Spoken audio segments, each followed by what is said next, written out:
Hey everyone, welcome to the Powersports Talk podcast, brought to you by Motovan. I'm your host, Éric Ménard. Each episode we bring you stories, insights, and conversation from across the powersports industry, from the people who live it to the brands that drive it.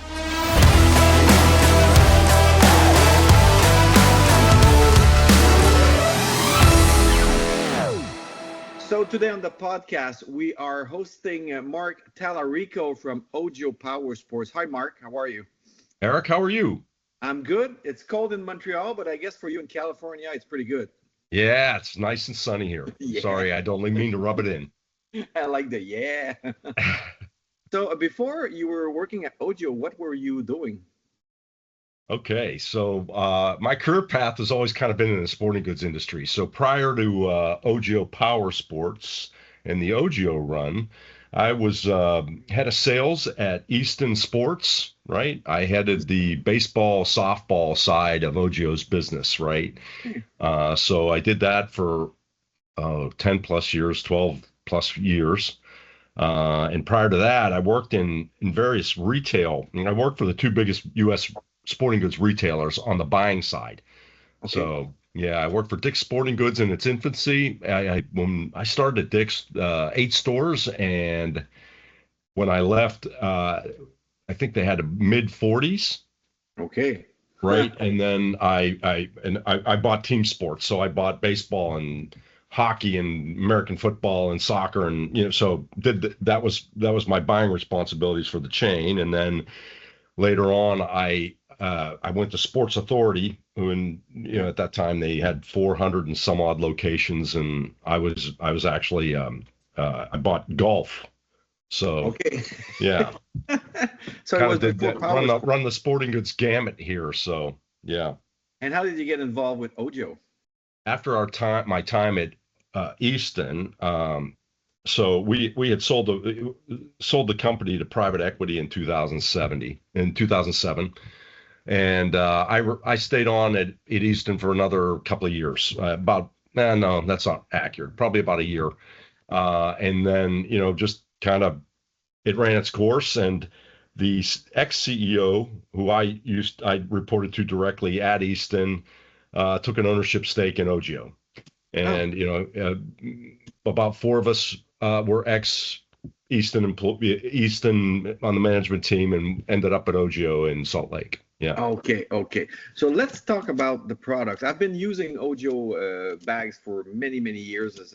I travel as a motorcycle journalist, so of course it's like the choice that when you want to carry your gear. But what would you say about the travelers or the commuters that travel for leisure time are different from the power sports guy like me that travel for work or for competitions? Well, I think that people that are in and around this sport, power sports, right? They tend to be a little bit harder on their on their equipment. It's just the nature of the beast, I think. So when we look at our various, at our customers, at our end consumer that are in this space, we're always thinking about designing around how we accommodate that, right? We have 3 tenets. We want to protect whatever you're carrying, right? Okay. If you have a helmet that's $600 or $800, you want that to be protected when you're carrying it with you, right? Yeah. We want to organize your gear so you can find it pretty quickly, right?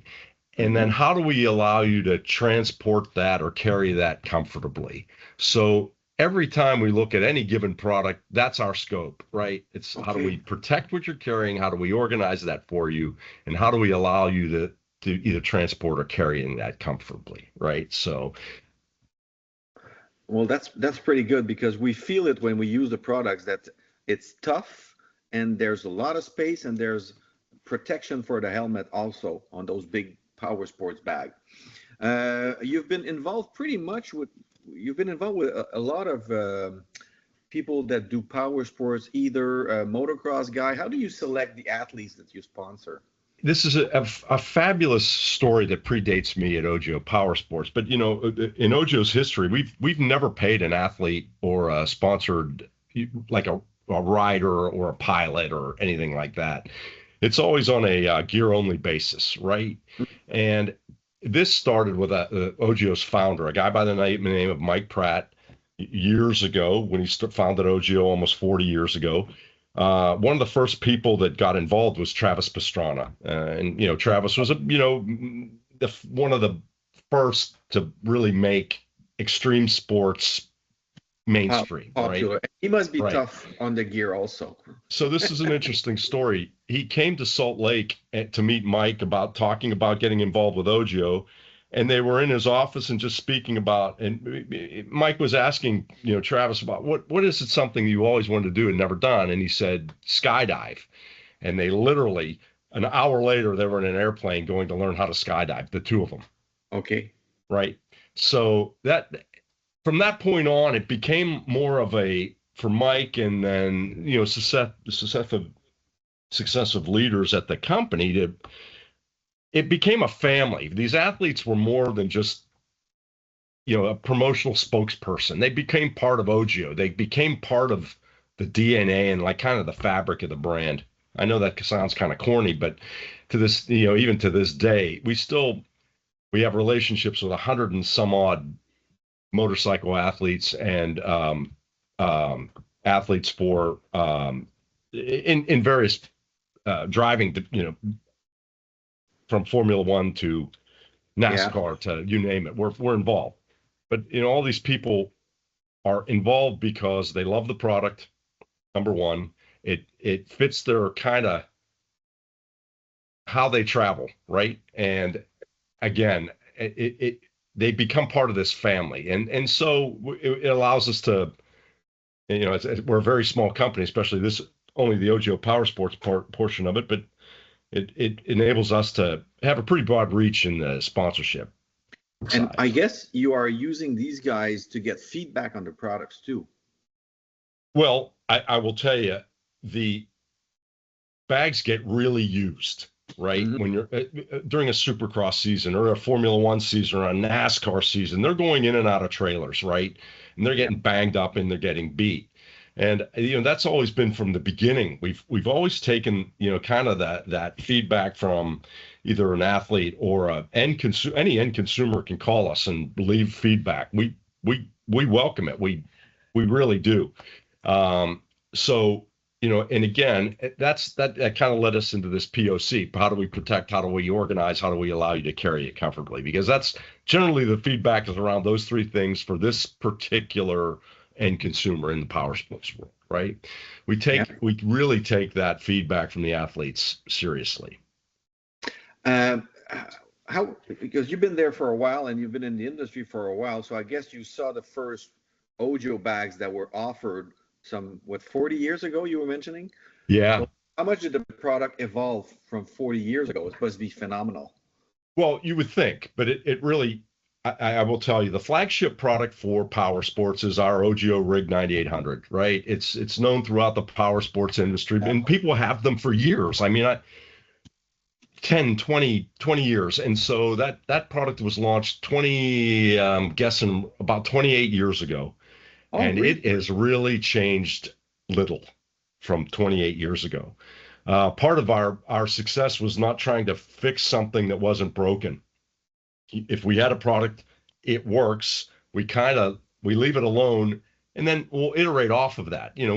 We've made other versions of rigs. We have we have a new sled decks we've launched, but that original one has stayed.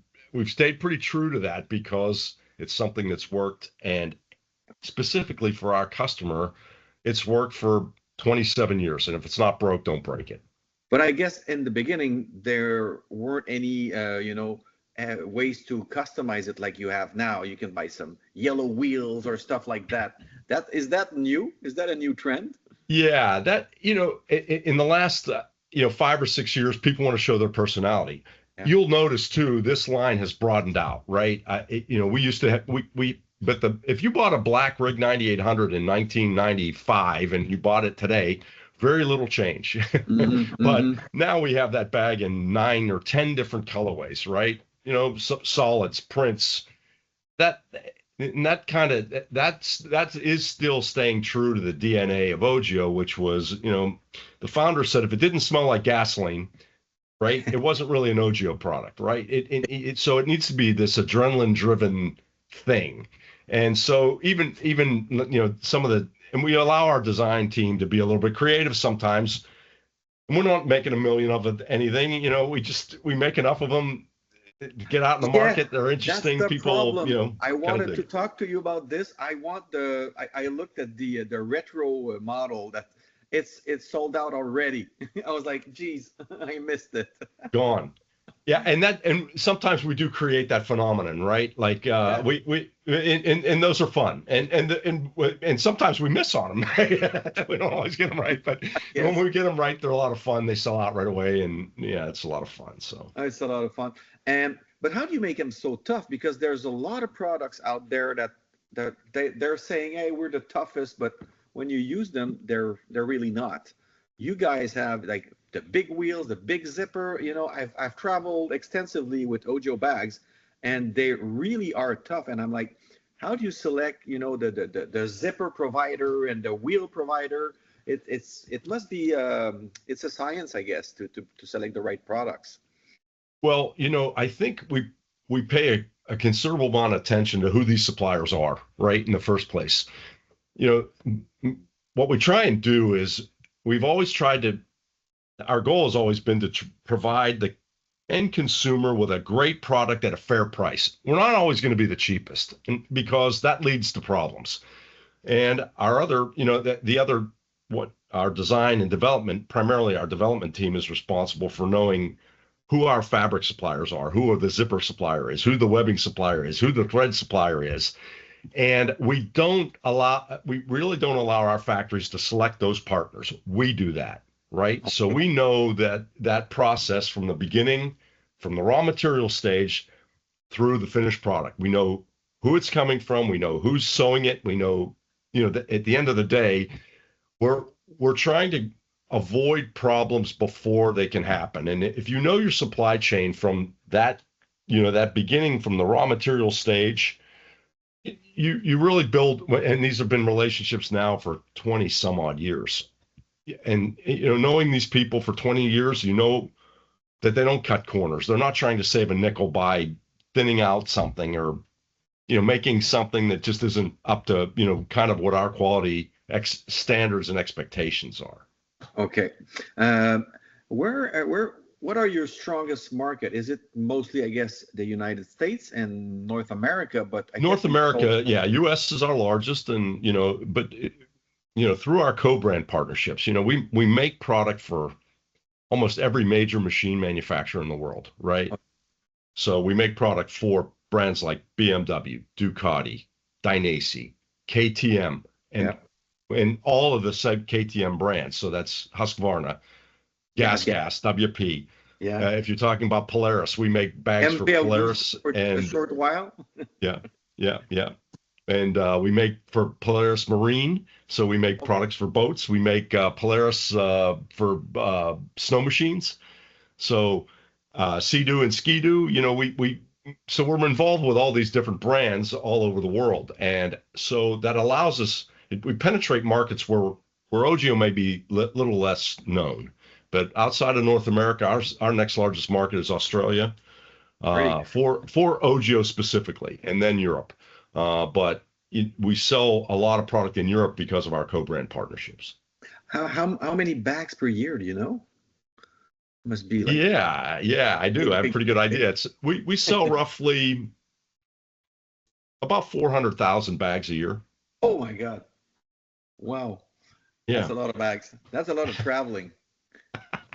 Are you looking at, because it's OGIO Powersports, obviously, but are you looking to expand and reach the regular commuter that needs a good bag? Do you work on, maybe getting better known with these guys, or you don't need them?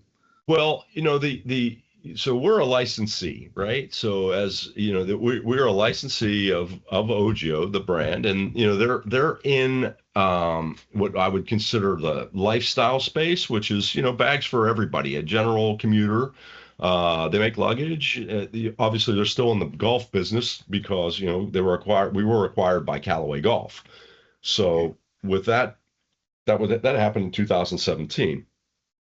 we became the licensee as I was leaving. I was leaving OGIO in Callaway at the time. Okay. That's how this OGIO Powersports thing happened, right? Okay. That's kind of the backstory. So yeah, so OGIO still is in this space.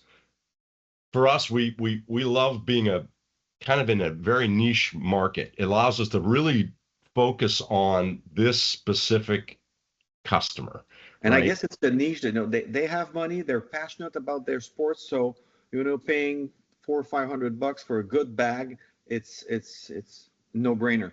Well, if you think of what you're putting inside of that bag, right? A $600 helmet, a set of boots that might cost you anywhere from $500 to $1,000, right? Right there off the bat, you better have something that you trust to put that stuff in. We also realize that not everybody can afford that, our flagship product. So, but all the other products that come after that are maybe a lower price point, we pay attention. We really pay attention to those products because we want the customer to have a great experience, whether they spend $120 for their gear bag or 500. That anything in we want them to have a great experience with our product. Period. Okay. What trends or innovations that you see in the future for OGIO Powersports or for that industry in particular? Are there new things coming up? Yeah, I think, as we look at our customer base, and again, some of the not that, I don't think that we're seeing massive trends away from our core customer. Our core customer is an off-road customer, and they could be a motorcycle rider. They could be an ATV. They could ride UTVs. They could be, they tend to be an off-road customer in North America. Europe's different. It's a street based, it's literally our market, our off-road to street product is flipped. We do about 80% off-road, 20% street in the United States or North America. It's flipped in Europe. It's about 80-20 on the opposite side. Yeah. Is it because there's less trails in Europe that are less availability, right, of riding your bike off-road, right? Now, there's all kind of, opportunities to ride on tracks and on, for a street rider, right? Which is really kind of cool too. But, at the end of the day, we look at all this categories, and what we're trying to find or identify are where there might be a need. We have a new product coming out for people that like to do their own maintenance, which is, a lot of motor people do. And how do you carry that? Like, what does that look like? So we have a new product coming in 2027 that will address that, right? For somebody that's into it, that wants to carry their tools with them out to the desert or, wherever they're riding, or and doing it in a manner that's a little bit unique. Things like that, right? And that all stemmed from a product that we made 25 years ago called the Flight Vest, which is a vest-like product for an off-road rider that you can put out, at pockets for everything. I have one. It's the best. I'm an off-road rider. You put that vest on, and you can have like 30 pounds in it, and you barely feel it. It's really it's a great vest. So again, look, I don't normally have conversations with people that have had experiences like you've had with a lot of our different products. So you kind of get the feel for our thought processes. Right? How do we reach these consumers? How do we give them something? We have another project that I really can't bring to light, but it's more of a safety type thing with a company much larger than us. We're in development on now, and we hope at some point to have something in the future that we can offer as a little bit different. Our bags really aren't designed around a safety feature. This would definitely have it. So. Would it be like an airbag? Yeah, something like that. Yeah. I've been riding with an airbag for 5 years now. Okay, yeah, cool. Also. Yeah. So it's a little bit different, Good. thought, a little bit different look at it. So yeah, it's kind of interesting. And we're not in the airbag business. We're working with somebody that's their number one. That's what they do. So right. Well, yeah. It's the future of riding also, those airbags, because you can ride lighter and be safer. So that's what I like about that. kind of product. Yeah, for sure. That's what interests us too. The safety aspect is super important, right? We again, that we want everybody to go out there and enjoy their ride, right? And so the best ride you can do is the one you can do tomorrow. 100%. That's exactly right. That's it. Well, being such a big manufacturer, you need some people to distribute their products. So we come to Motovan. How do you select and how do you work on a relationship with a big distributor like Motovan? Well, what we've tried to do is identify who are the best distributors in a given country that's something that's ex-US, right? You look at so when we've had a partnership and a relationship with Motovan for a long time. They are a wonderful distributor. They know their market. They know their end consumer. Our brand fits with Motovan's also, like they're dedicated to service. So we really like that component outside of the pure sales component, right? Yeah. Because it's you guys both have a choice of who you want to work with. So you want to have a pleasant relationship and that's something that's effective, that works. 100%. And we do understand that not only our distributors require support from us, which is great, and which we try to supply, but at the same time, we don't know these markets. My goal has always been to try to find someone that really understands their market. We also know that, look, we have a lovely brand, right? But it's very small. It's not this gigantic thing that you're going to sell when you walk into a retail account. It's not like selling a $600 helmet and you're going to sell 40 of those, right? And your sales rep is going to walk out being really happy about making that, but because he may be walking in and a big OGIO day is selling $1,000 worth of product or $800 worth of product, right? So you got to do that pretty frequently, to make it worth somebody's time and effort. Well, they're too good. You should, lower the quality. You would sell more.